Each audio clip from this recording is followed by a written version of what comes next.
Welcome to the Rethink Vertical podcast, where we cut through the hype.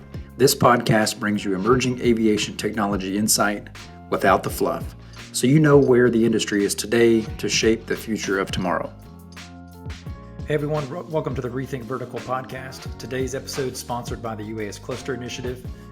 So today I sat down with Josh O'Leary, co-founder and chief technology officer at Airwise Solutions. Josh's passion is developing enterprise drones and software, then using them to manage resources, find failures, and save lives, working with our first responders. Previously, he was president of Universal Aerial Ventures, a subsidiary of Universal Field Services, a right-of-way acquisition, surveying, and mapping company. This is where Josh designed drones and provided precision services in photogrammetry, inspection, and thermal imaging. So during our podcast, we spent some time talking about some of the challenges associated with beyond visual line of sight drone operations and how software products that create high levels of situational awareness and visualization are so important for the industry to scale. Josh's passion for the industry and technical expertise clearly shine through during our conversation. So I hope you enjoy the episode. All right, welcome to the Rethink Vertical podcast. Josh, glad to have you on the show today. Welcome. Well, thank you for having me, Craig. Yeah, looking forward to the conversation. Before we kind of jump into some of the details, I think it'd be interesting for the folks to hear a little bit more about Airwise, kind of where it came from and what it's all about. All right, excellent. Well, it's a long story. I'll try and make it short, probably unsuccessfully. So Airwise is a company that we put together because we have been in the drone service industry for a decade.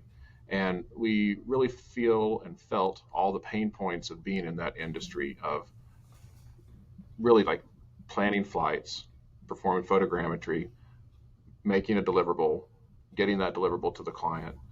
And then we've also been really heavily influenced and moving into the public safety sector for quite a while now.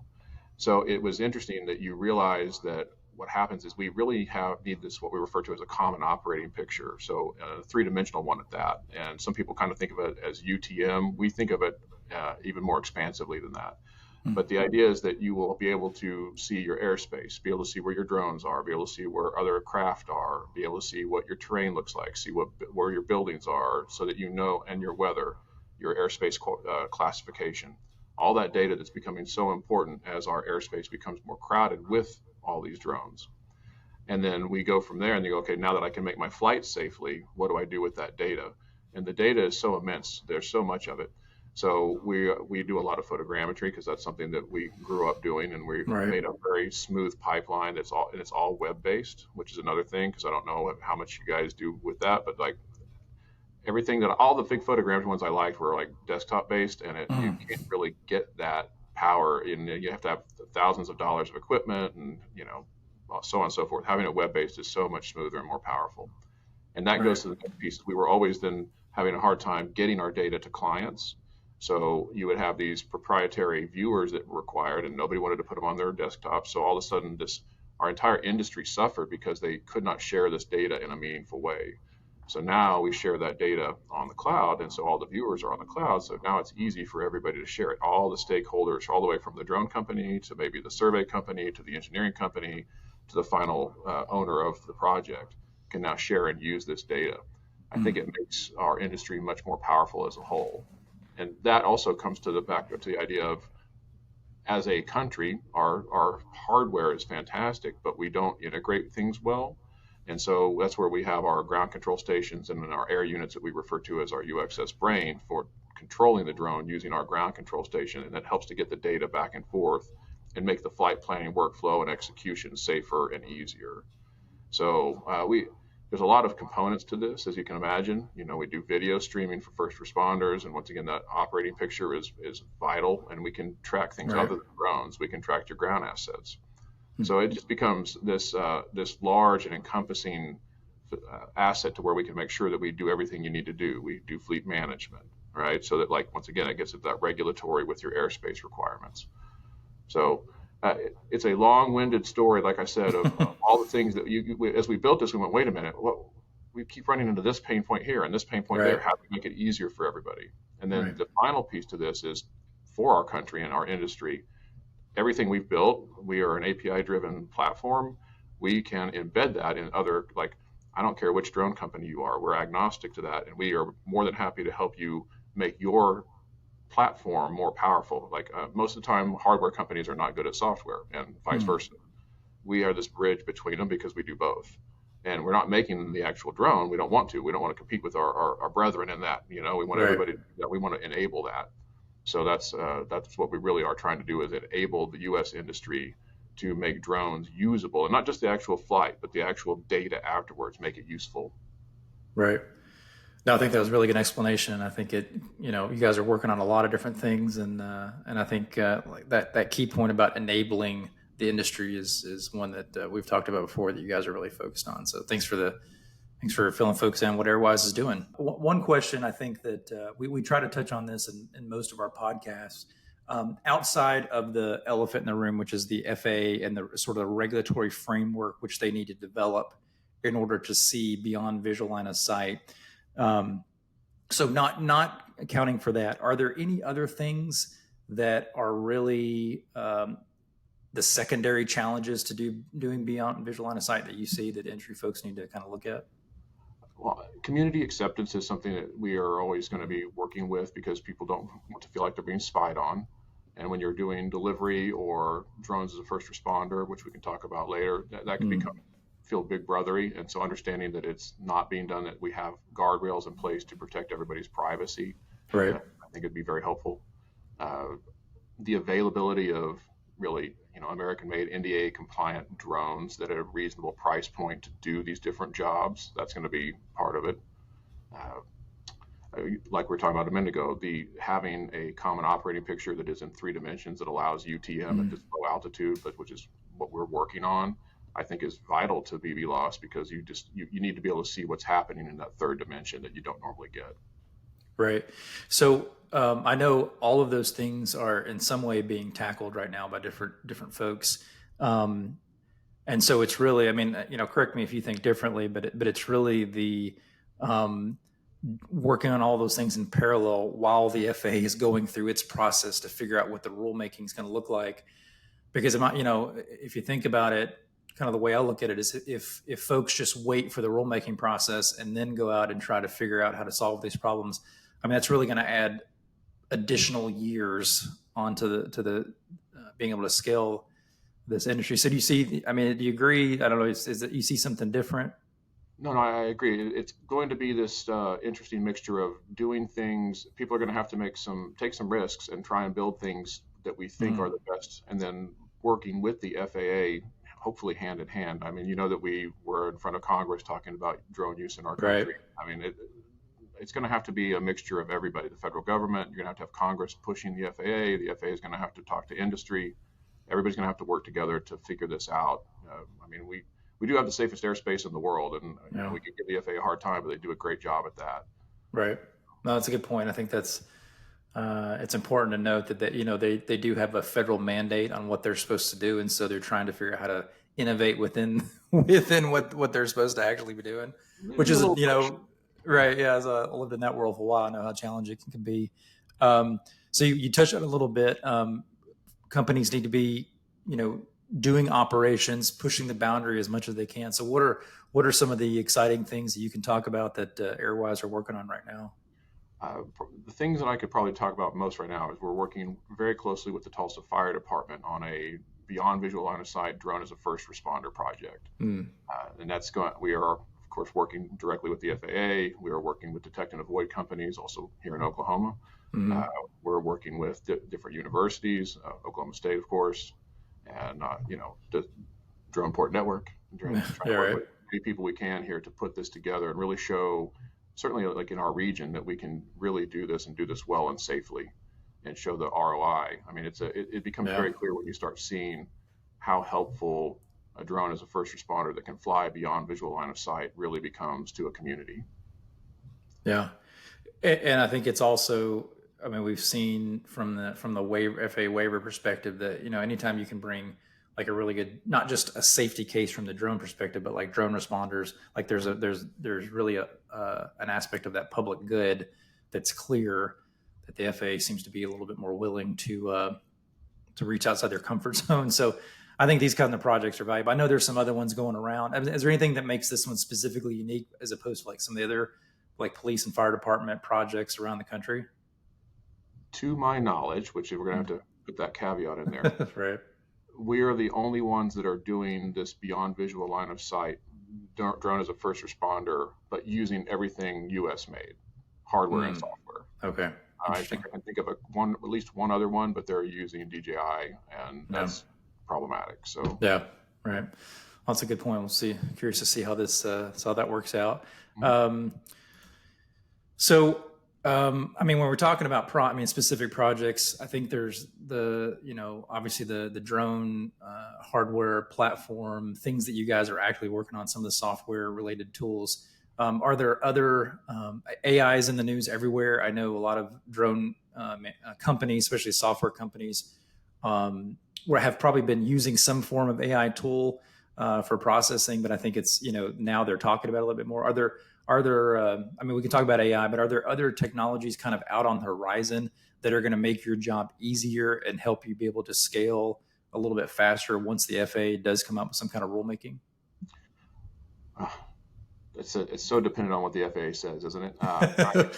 Well, so let's not put that not parameter. Who knows what the FAA is going to say, but are there things out there that are enticing to you guys? Yeah, I mean, being able to switch over from multi-rotors to fixed wing, because as we talked Mm, earlier, like since we come from that corridor scanning kind of mentality, having a fixed wing that can go much further, faster is really interesting. mm, To being able to really check and protect our critical infrastructure. So, I mean, that's not a huge change of technology. It's just a shift in the way that we think about drones. It's from mm, multi-rotor to fixed wing. And multi-rotors still actually always have their place. They're very valuable for a lot of things. But it's one piece. Of course, everybody's looking for the next battery technology. yeah. There's always interesting things there because the longer you can stay in the air, the better. Uh, I would love to see LiDAR units getting smaller and lighter so that you could Mm, have not only just the point cloud so that you could be scanning and surveying something, but using that as an obstacle avoidance and or a GPS denied, traversal moment. How do I get from point A to point B without GPS? yeah. Oh, it's really interesting. I hadn't thought about that. I mean, obviously, folks talk about weight a lot, but you kind of compare it to the chip industry, right? Everything, the reason they got smaller is so things can go faster, but it's almost the same thing. It's that there's with the FA and the way they're thinking about the safety case, size and weight of the platform is a big determining factor of how safe it is. If it falls at the sky, who's it going to hurt? How many people it's going to hurt? So the faster that we can make these cameras and sensors smaller, we don't have to increase the weight of the drone, and you can do many more operations. So that's be really it's a good point to make, and I'm be interested to think through that one a little bit more. Oh, yeah. So, all right, so we've talked about kind of some of the things you're working on. Let's go back a few years, maybe more than a few years, when you guys started building this company. I've talked to a lot of founders in this space, in this industry. One of the things I like to ask is, what has been the most challenging aspect of building not just a company, but a UAS software company within this industry? Anything that kind of comes to mind? Several things come to mind. Right. So, I mean, obviously the regulatory changes that have occurred in the last 2.5, 3 years have been monumental. Mm, We went from an industry that was truly based in Chinese hardware and software because almost everybody built on top of the DJI SDK to make their software company. It really changed the paradigm when people started thinking about what do I do now if I want to not be built on top of that. So that's one piece. Other pieces are just operational speed of getting things built. Any kind of startup, mm, speed is so important. But just being able to get things to market because they do change so rapidly, as you yeah. said. Yeah. Fundraising is always an interesting moment, and that goes back to the speed and the operational. Like, how can I get this out there? Can I show an ROI? What do my investors or expect? Yeah. It's very fast paced. How's that? Right.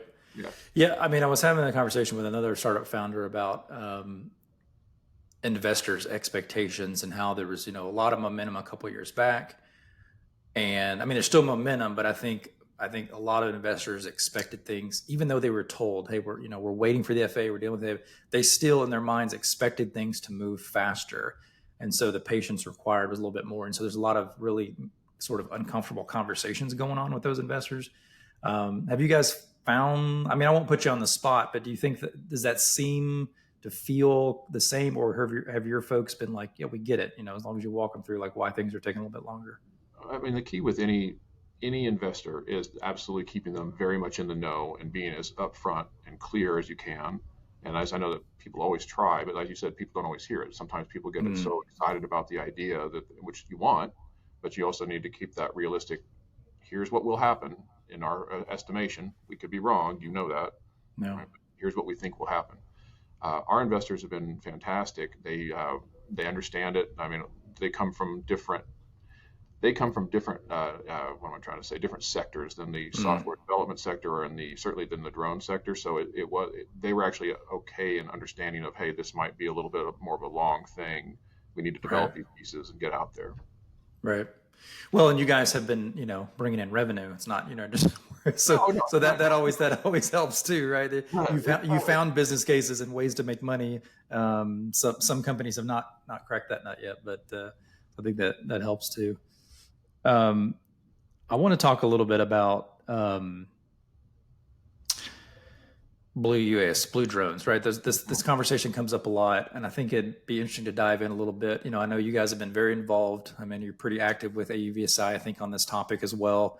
right. Um, what are you guys seeing on the horizon? Like where things are going? What's your feeling on kind of what's the end game here for this for the technology and where it's built and manufactured?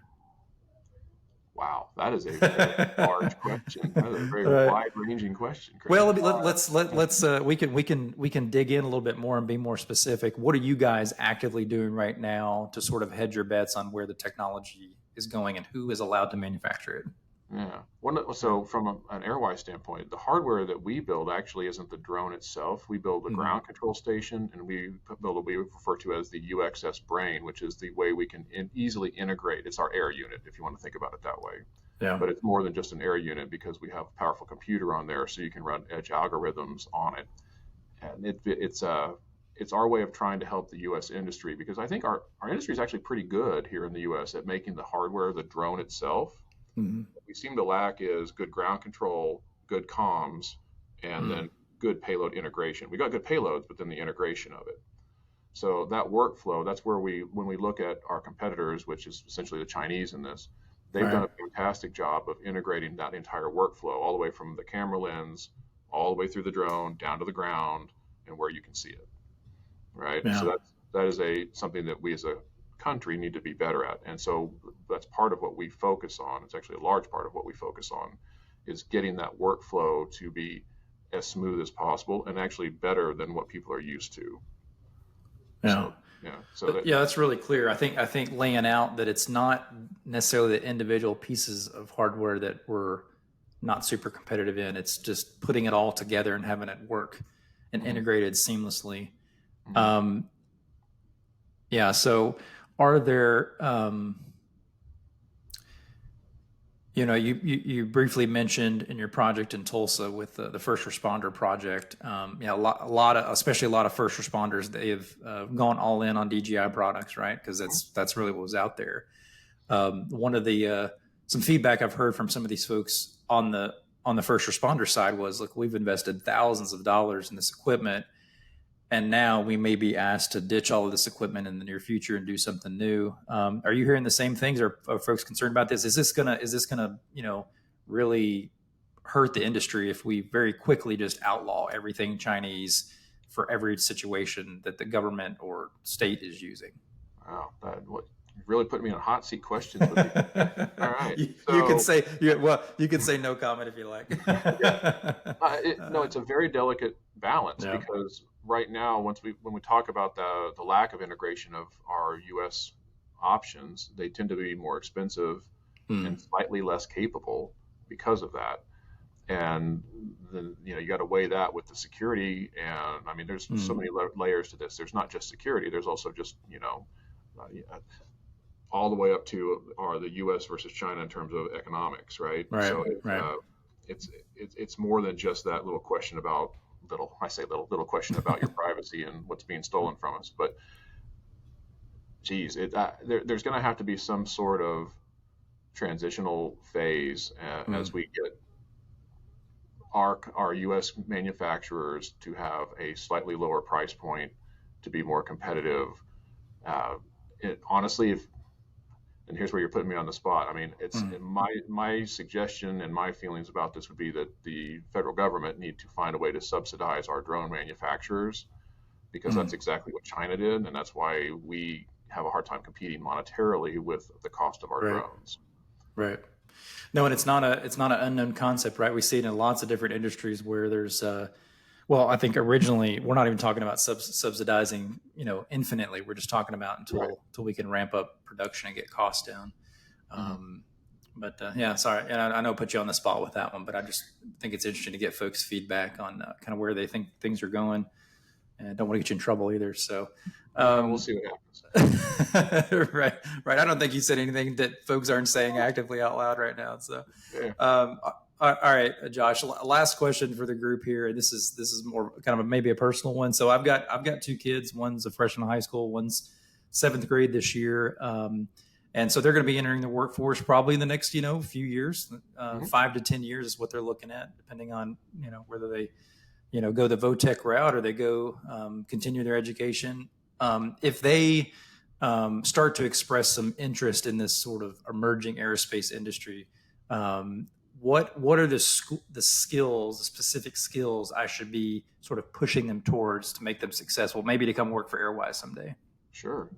So I think there's 3 areas I would suggest, right? So STEM, of course, is key. You being able, you got to pick. And there's so many pieces of that you can choose from. It depends on what they like. Everybody should find what they like and what they feel comfortable in. But that science, technology, engineering, math, right? Being able to do those pieces allows you to make your choices as to what you want to do when you go out. And you have electrical engineering, mechanical engineering, certainly software development and software and computer science. Those are the 4 areas that I deal with the most in this industry. I will say that project and product management is also something that could be very helpful for this industry, but any industry. That's a nice set of skills to have anywhere. And then just plain old-fashioned being good at communicating, writing well, being able to converse well, getting your point across and make sure everybody understands. Like I think Dr. Jacob was re-quoting somebody that I really appreciated was, what's the greatest, fallacy of communication? That it occurred, right? Right. I like that. Yeah. I give him the quote. It wasn't his, but he gave it to me, so he gets the quote for it. Anyway, so yeah, the communication it's when you talked about the investors earlier, being able to communicate with them, being able to communicate with your team is so important. It adds to the velocity of everything you're building too, because then there's not the what did I screw up? Wait, why did I not understand? Yeah. Right. I heard a very interesting bit of data yesterday, and I'm not going to be able to cite it, but I'm just going to put it out there. I can go back and find it if folks are interested. Within the state itself, that nearly 70% of all software engineer jobs are going unfilled right now. Are you guys? That seems crazy high to me.